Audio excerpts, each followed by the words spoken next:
lighter. We're live streaming. It's making your connection. It's setting it up.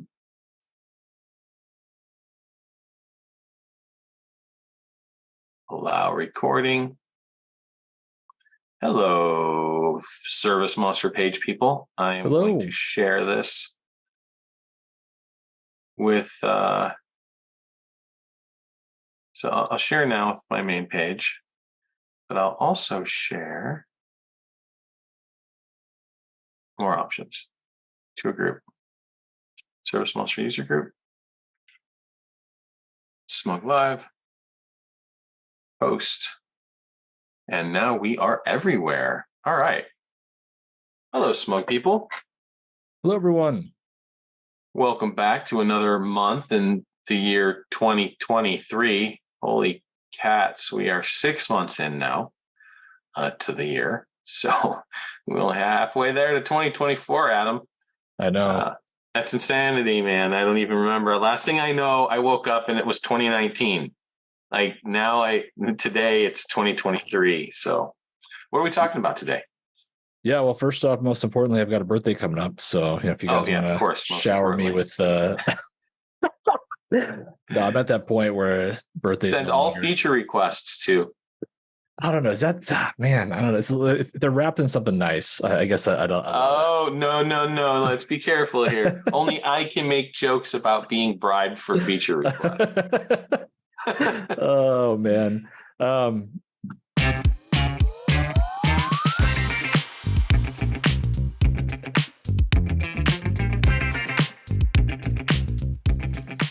I hope that everyone is doing well. We've got a lot to talk about today, so I'll just kind of jump in, Joe, and you can interject whenever. Yeah, I'm just mostly you're going to run with it, so I'll be here for emotional support.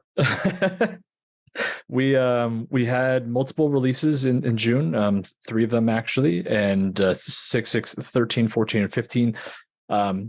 There were a lot of bug fixes and some small things that we were basically kind of clearing through the pipeline, but there's also a couple of things in there that I think the majority of you guys will be excited about, especially if you guys are Zapier users.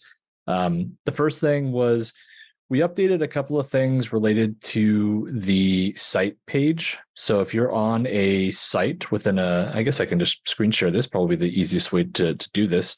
Joe, while I'm talking here, do you want to enable that for me? When you're on a site, there was a latitude and longitude field, and those fields were open and able to edit, and it's not something you guys would ever, edit yourself. I would be shocked if any of you guys were actually, entering in Google coordinates from Google. But if you were, more power to you. But we just cleaned up a couple of things there. But the biggest thing, if you're on a site page, if you manually update the site here, it'll update the latitude and longitude here. This was something that used to only be tied directly to the address helper, or the address lookup, I should say. But when you're on this page, basically updating this, it does a follow-up call to Google and basically says, like, even if it doesn't have an exact match, it has what it thinks is close. So maybe if it's like, this is the university here in town, so maybe if like there's a typo and it was 517, it would say, hey, 517 High Street doesn't technically exist, but we know that it would be on this block in this section.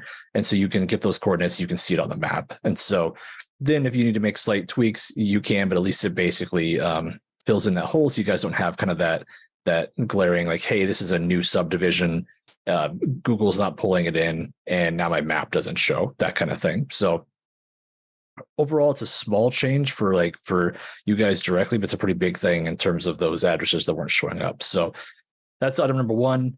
The second thing is tied to Zapier, like I said at the beginning, and there were a couple of things that we updated there. One of which we had to rework quite a few things. We actually weren't sure we were going to be able to do it fully, but we were getting enough feedback and pushback from a lot of you guys that we decided to kind of dive into it. And that is related to the test data. So if you guys are familiar with Zapier, when you're going in and you are setting up your Zap initially, so the trigger event, like for example, an order is created or invoiced within ServiceMonster, you want to do an action. When you're creating that trigger event, one of the things that it does is it wants to do a test to see like, hey, can we read something that's inside ServiceMonster? Do we know how the data is going to come back? so that when we get to the next step and you're mapping out those fields, like, hey, account name goes here and first name goes here and email address goes here, that kind of thing, it knows that it has the right data structure and so on and so forth. So what was happening is there's multiple ways that Zapier can get that test data. And when we initially set it up, all we had was basically hard-coded fields, and it's supposed to have an override that allows if there's new data that comes in that would do it, but that was not functioning. So what we did was we went in and we set it up so that if there is a recent event, so it'd be really rare if you guys didn't have something like account created or whatever, it will look at the most recent entry and pull that in. So when you guys are setting up the Zaps, you no longer have to go through this elaborate test stage where you have to set up a secondary action and turn it on, pull stuff through and make sure it works, et cetera, et cetera. You can actually just do all that directly now within Zapier. So that was a pretty huge win overall. There's a few of you guys I'm actually going to reach out to directly who have been hounding me. And I mean that with the utmost respect. I mean, it's something that I know has been a frustration point for you guys. So getting that out, want to make sure that that's, a much smoother experience for you guys. So hope anyone who's interested in Zapier, if you guys take a look, it should be much easier for you now. We also added the order group and subgroup. It's tied to the webhook, but Zapier basically wasn't reading that data. So we fixed that as well. So you can pull that in when you have any of the order related triggers. So both of those were pretty major changes.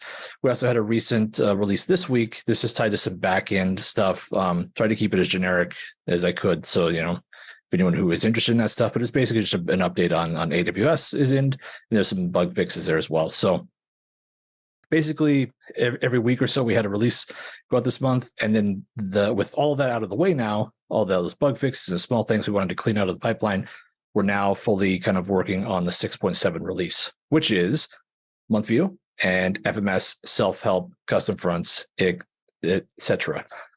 So that's exciting. And I actually have kind of a, I guess, sneak peek. If you guys want to kind of take a peek here, do we have any interest in chat? Anyone want to kind of hype up like, hey, I want to see month view, anything like that? I'm going to assume there is, even if I don't see it right away. But month view, yeah. I mean, I don't think they're paying attention. Month view, monthly view, wine. I need monthly view, Joe, or I'm not going to buy ServiceMonster. Now, obviously, most of these are our clients, but seriously, there's lots of people who are like, your product is perfect, except for it doesn't have a monthly view, so I will not buy it. Okay, cool. Guess what? Dun, dun, dun, dun, dun. So this is not final. We have this little watermark on here we're still actively in the development process here, but I want to show you guys something because by the time the next Ask Live comes across, we're probably going to be essentially releasing this. And so I wanted to get kind of that pre-hype for anyone who's interested in watching these and give you guys a sneak peek. So there's basically two main forms of this. Remember, the month view, the purpose of this is to basically give you guys, a higher zoomed out view of what's going on. So you can then zoom in and do kind of those, more specific changes on the week view and so forth. With that in mind, we basically made two views. One, if you're only looking at one route, because if you're just looking at one route, then we can actually show you, the actual data within there, and it's much more detailed, right? Which is what you're looking at here. And if you have a day selected, you have the entire side panel, the sidebar, which you guys are familiar with if you're using the Schedule 2.0 already. That gives you the full details if you want. You can expand these as normal and do the full details there, and you can see exactly how this breaks down, right? In doing so, we also were able to do a couple of cool things. One is we added this condensed view, this compact view to the sidebar, and we actually added this to the week view as well. So if you guys are, a larger operation, maybe you have multiple routes, things like that, and you have just a lot of stuff on the schedule, you can now have this condensed view that's to show more on the panel at once. And let me kind of show an example. So this is the normal expanded view you guys are used to, and then you can see kind of the condensed view here. So pretty slick overall. But yeah, I mean, this is basically, if you have one route selected, you are able to see, what's going on. There's some UI elements we'll have here with the, we'll explain what these kind of are, but the red is the conflicts like you guys are used to. The yellow dot is, the color wheel, et cetera, et cetera. It's very easy to jump between month and week view. We have a couple of places to do so. And the other side of it is if you have multiple routes, and this one is not finalized yet, we're trying to make sure that we have the information that's displayed here without making it too busy, but there's still some elements we might add here to kind of make it pop a little bit more. But you can kind of see that it's based around how many events are scheduled that day for what I've got selected. So in this case, I'm looking at all of my resources. So I've got multiple routes. In this case, I've got A, B, C, D, E, something like that. So we've got 4 routes here, it looks like. It just shows how many events total are scheduled, and it breaks that down. Like, what are those events, and so forth. And you can swap on details or not to explain, do you want a full detail of like, I want to know the appointment type, or I just want to group them all into the general appointments. So you can kind of see how it's almost like a page tree, right? Like you're condensing or expanding kind of based on what you need, but it's going to give you a snapshot of what days are busy with this top header section, which you guys saw on both, which shows exactly the percentage, how much of the day is full. That's based on your business hours. So I've got 4 routes here. I'm looking at all 4 of those, and I've only got 7. That means I've got 85% of my schedule open to schedule on this day. And you can see on this other example, as you increase, it starts to give you feedback. Once it gets over 50%, it drops to yellow. Once it gets above 75%, it jumps up to red. The thermometer fills up, etc.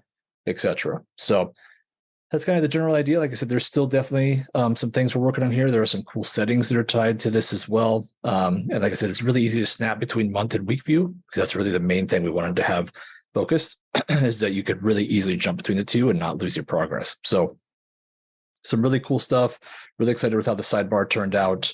You can see that when there's multiple routes selected, it breaks it down by route. So you can kind of see what's going on there. Yeah, hope to have more to show with you guys next time, and really excited to share this, I guess, with everybody once this goes live. It's going to be a big win overall. I thought, like Joe said, it's been something you guys have been asking for a while. So excited to get that out. All right. Moving on. Oh, we got some excitement. Got Paul. The daily revenue is right there, Andy. I don't know if you saw that. The daily revenue is there. If you have that feature enabled, you can see that. So, yeah, very cool. We're excited for all this. So, I think the other big thing there, I don't have a show and tell here. We don't have it quite up on the test build yet to do that. But the FMS custom fronts, which I know all of you guys have been chomping at the bit for and not necessarily patiently waiting for. We're excited to get that out. So both of those will be in that release. There'll be a huge marketing storm tied around this in terms of making sure you guys are aware of what those are, and we're excited to get those out to you. So moving on, we've got a lot of SMUG posts. I could have actually added a few more here. It's a very active month, so I appreciate that from all of you guys. But we'll just kind of jump into a few things. The biggest one is you guys might have seen a lot. I'm going to say somewhere in the realm of 12 to 15 old posts kind of that got bumped up by Alan. Thank you, Alan. I don't know if you're in here, but some of you guys might be wondering what that was all about. Basically, I've been in discussions with Alan and Jordan, who are both heavy on the rug cleaning side. Jordan is actually involved with a couple of organizations and is very well respected. Both of them are in that realm. And Alan's been really expanding his business into this, and that's what kind of has led him to kind of be really pushing this forward.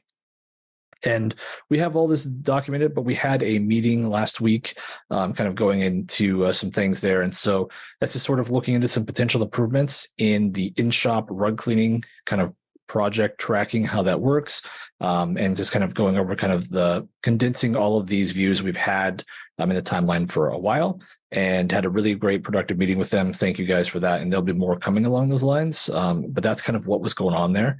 And I think really just to shine a light on the fact that if you guys are really passionate about a particular feature, it's definitely good to keep the squeaky wheel gets the grease, right? But not necessarily just looking at like, hey, I want this feature. Really kind of pushing into like the value add and getting others excited about it as well. And really kind of seeing how it expands to the whole user base. Because that's really where you kind of force the priority, because we want to make sure that we're giving the biggest bang for your buck improvements. So really appreciate both of you guys, Alan and Jordan, for that. Abby as well. She was there. But really appreciate you guys, and there'll be more coming. So the other thing I really wanted to point out, there were a couple of posts from Michelle. There was an issue with the technicians having their app crash. Went through a lot of kind of debugging, kind of going through some things there. And then by the time we got to what the actual problem was, it was kind of one of those moments, because they were actually using the old mobile technician app, which hasn't been updated in 3 or 4 years. It's not even on the App Store anymore. Like, it's not something you can go and actively download. It's literally something they've just had on their phones, and it just hasn't been updated in years. And so that's why they probably had an OS update or something like that basically finally was the. I can't believe it's working at all. I know, shocking. I'm sure there was probably one of those things where some things were probably breaking over time, and they were sort of ignoring it, and then it got to a point where now it's just like a glaring issue, right? So. But basically, it's a really critical thing that if you guys have technicians using the mobile app, make sure they're using the modern mobile app. Remember that it's basically is the mobile technician app if you're a technician. So how the app is viewed changes depending on what your security role is. So it's very much mimicking the mobile technician app with some changes to match the overall UI aesthetic.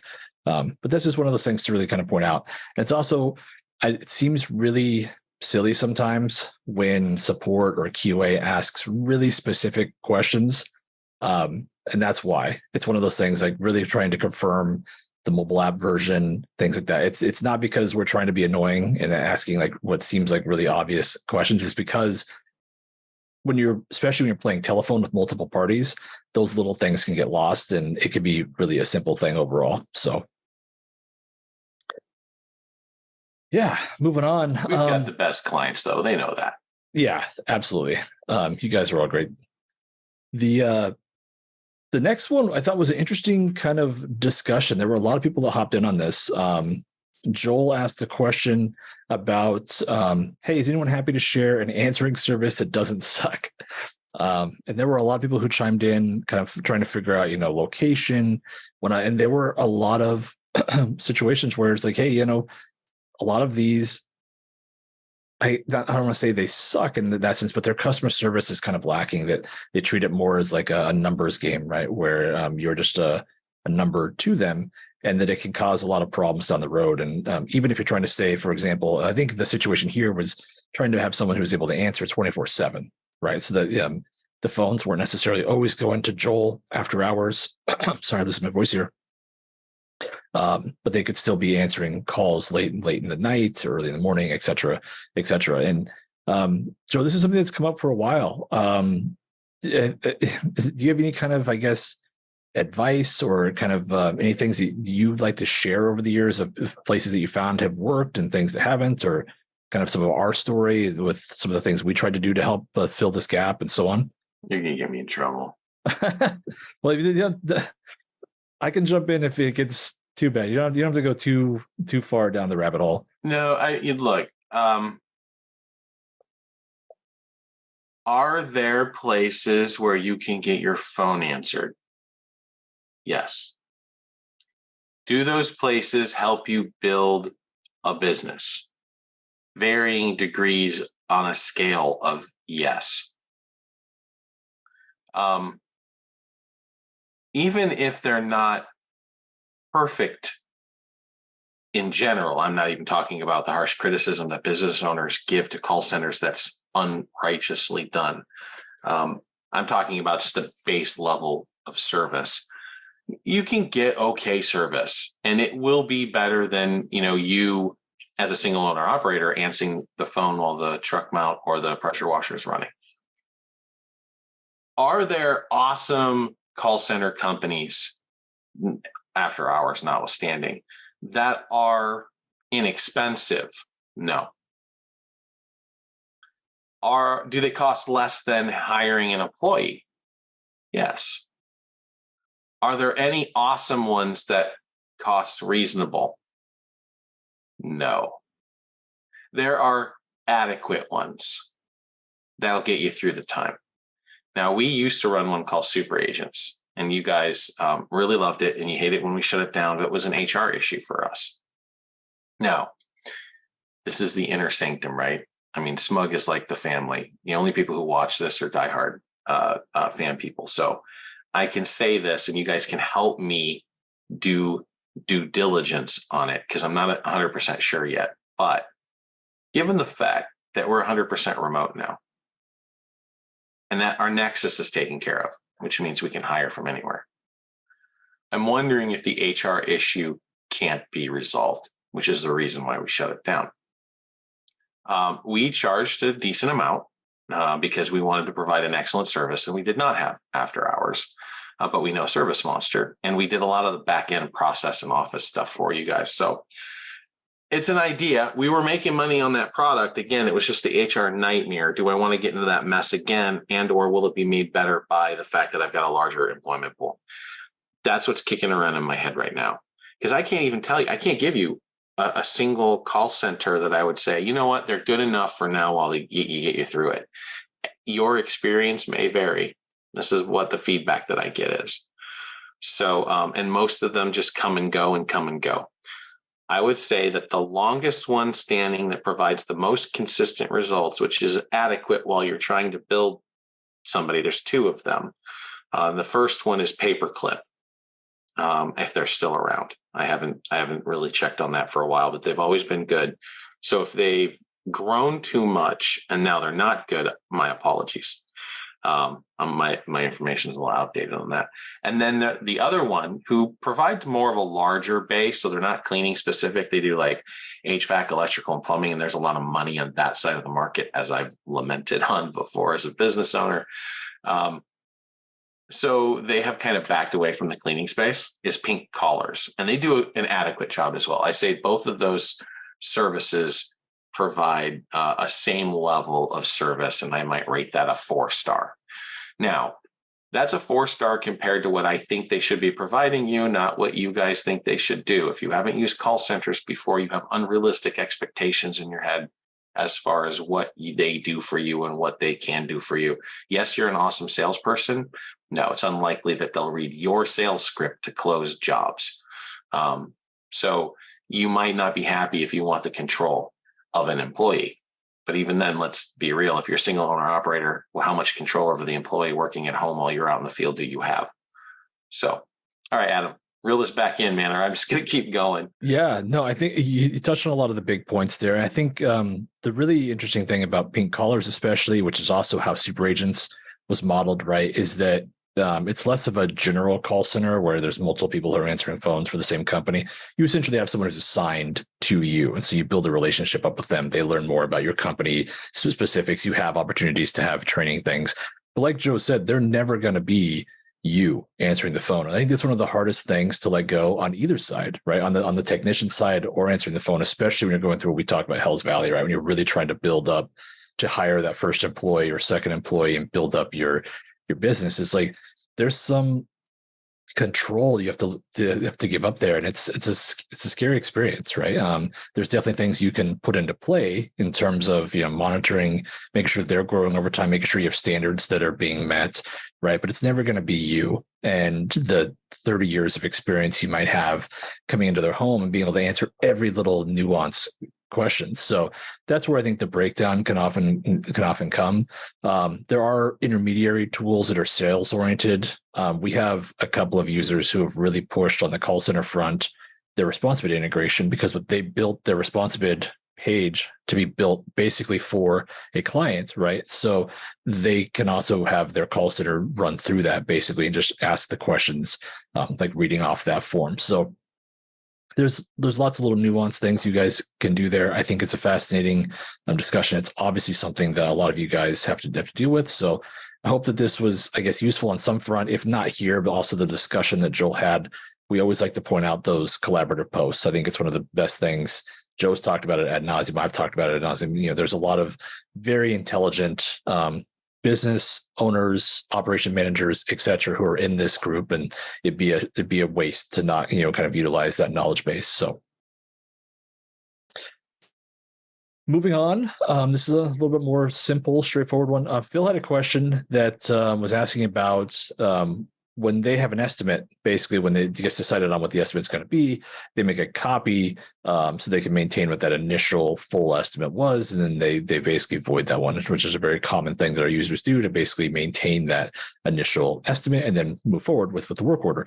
Problem was, it was sort of doing it in reverse. So he was losing the images attached to the order, because when you copy an order, it's not going to bring over some of those elements. It's basically saying, hey, we had an old order that we want to basically duplicate to start from, but it's not necessarily going to duplicate the images and so on and so forth, right? So, well, I'll just walk through this.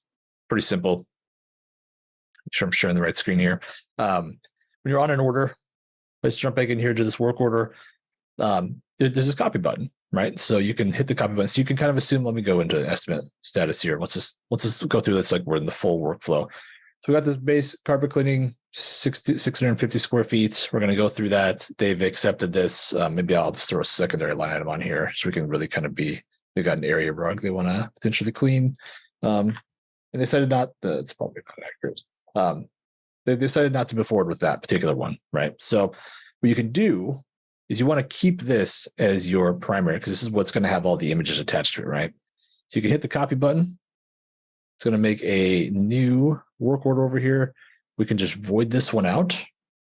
So we can just say this is going to have, again, the full, the quantity, etc. Everything you had tied to that estimate is going to be over here. So you're going to void that. Boom. This is now saved against the account. So you can look back on that for our historical purposes. I can jump back to the account. I can jump back into that initial estimate right over here. And boom, now I'm moving forward. I'm going to say, hey, we actually don't want this line item. Move forward here. Work order, save, schedule it out, right? So that's kind of the workflow. Basically, once you make that copy, if you're using it specifically for the historical archive, so to speak, just once you copy it, just boom to the void right then and there, jump back to the account and jump back into your workflow. So hope that's helpful. I'll leave this open because there's another question that came in from Carrie. I was talking about when you're looking at your dashboard on the homepage, what does today's overview stuff mean? So like book jobs today, clients, leads, etc. And I wanted to just mostly point out, because this one got answered in SMUG by Joe, actually. But I wanted to point out on the various pages within ServiceMonster, you'll notice this little question mark icon. And this is dedicated to basically a link to a help article. It's either going to be a more general link. So like, for example, this question mark up here takes me to the homepage as a whole, right? So it's the entire homepage. The smaller question marks like this are tied to this specific dashboard. So if I go to this company summary, for example, it takes me to the help article tied to that specific dashboard. It explains what all of these items mean, right? Revenue, orders, clients, leads, etc. And you can go on and do that for others if you have questions. So this comes up in various sections throughout the app, and you can see on all of the main pages, so accounts, orders, etc. This question mark up here exists. And so this is a really easy link to our help site to help you guys just have really quick access. If you have basic questions, then once you're over here, you can obviously just search, right, for more specific things if you need them. So hope that's helpful. Definitely want to make sure you guys are aware of that. Because like I said, all these dashboards have them, and then they're scattered kind of throughout the app. Question mark means help, right? Let's see what else we got. Another one was something that came up actually from the last Ask Live. We had a couple of users who were, I think Daniel specifically was asking questions about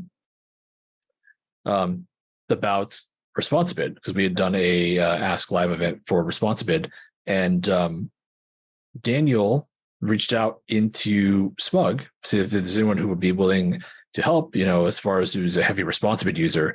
And I actually pulled someone I know in who's a heavy user, who's on a lot of the Responsibid things. Jason, thank you for that. And they actually spent, I think, a solid hour or so. They planned a meeting, went through that. And so I mostly just wanted to do two things. One, first, I'll just say thanks, Jason, for helping out, a fellow user.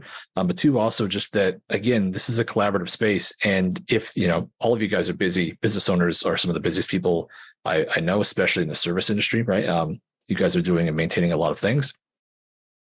But if you guys are able to help each other out, it's great to see that. Because again, this is a very collaborative space. I just want to kind of shout that out, I guess. Gold star for everybody there.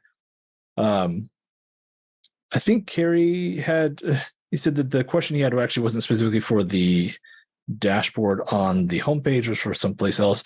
Carrie, maybe I'll just reach out to you directly and we can try to walk through that. I don't know. Dashboard on the phone under today's overview. You're talking about on the activities page, or is there something else? I don't want to do this back and forth because there's a little bit of delay. It'd be kind of awkward. So, I guess, Carrie, if you're able to be more specific, I can maybe walk through it here really quick. Otherwise, I'll have someone reach out and we can try to help answer that question, which is another reason to be on this event, because you can ping us directly. We help direct, get some help there. So while we wait for Carrie to potentially answer that, if anyone else has any questions going over, those are kind of the main things I had, Joe. Like, we've got the month view coming out. We've got FMS. The 6.7 release is going to be huge. We're excited for that. Marketing team is excited to start kind of their collaborative campaign process on that as well. We've got a lot of exciting stuff for you guys. And we still got the new website coming out. We talked about on the last event. And so that'll be a big thing to share with you guys too. So a lot of exciting stuff. In the mobile app. Yeah, we're gonna get in trouble because we've got some people running around making comments about when's that mobile app coming out? all of those little beautiful videos that Justin does. So yeah, let's talk about mobile for a minute. See if we can help at all without sounding like we're making excuses. Yeah. So first off, the question there, Carrie, there is a help article, I believe, that goes over that. I will send that to you. And if not, I'll make sure it gets on Elena's list on our end to go over that, and we'll shoot that your way. The mobile app has been going through some pretty crazy updates. The overall UI has been completely overhauled. And there is a pretty major change we're working on as well to help potentially capture another kind of segment of the market, particularly on, I don't want to say full gig economy, but people who are really just getting started and just want to have, a basic pressure washer, and, maybe they've got like a really basic kind of knowledge base as far as carpet cleaning, floor cleaning, et cetera, whatever it might be in the industry, and are starting out and they're using something like Excel and they're not really ready to use anything else. We have kind of a version of the app that's going to be for them. And that's what a lot of work has been done. But also at the same time, like I said, overhauling the UI for all of our users and cleaning up a lot of things. I can't believe it's like night and day, right, Joe? And it's funny when you look at that from a design standpoint. It's so beautiful. I mean, we're already beautiful by comparison, right? So if you look at a handful of dozen other people, like our app stands out. It's a third generation. If you guys have been through the pain of the first mobile app, after web, right? Mobile 2, a lot of people still love mobile 2, but our first actually native app, it was okay. And I think that a lot of CEOs would have rested on that. I wasn't happy with it. I wasn't happy with how it was connecting. I wasn't happy with, basically, we took the big ServiceMonster and put it in the phone. That wasn't what we do with phones. And we didn't do so great on that. So then we went back to the drawing board. We came out with Technician to do a proof of concept. Everybody loved that. Technician specifically loved that. And that's how we modeled the new version that we have now, which is great. It's nice. It's effective. It's not ugly, but the new one is a whole gen now. It's not a rebuild, but the UI gets such an update. It feels like a rebuild. It's really beautiful. Ethan did such an amazing job. Yeah. And really, what's going on, I guess, like Joe said, we're not making excuses. It's been a very arduous development process, and some things had to be updated as far as the React Native platform, which is just what it's built off of. And there's also been some pretty major kind of updates with operating systems, both on iOS and on Android, that caused basically a refactor in some places. And that's really what it's been, is sort of a couple of things had to be completely refactored. And in going through that, it's just a longer, painstaking process than anyone anticipated, especially the mobile dev, the dev team who's working on it. So that's kind of where that's at.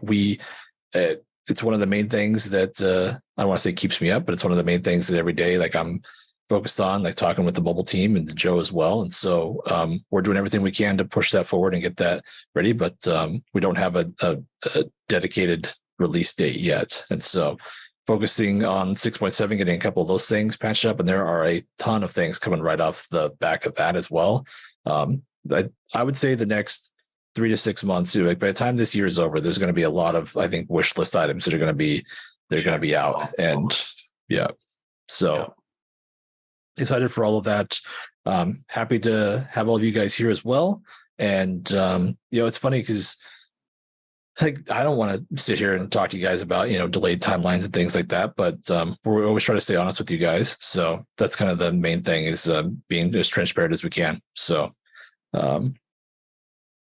we did have a final question come in here right at the end. Is there any way to have a push notification or icon that shows if a customer has viewed their invoice? We had it on our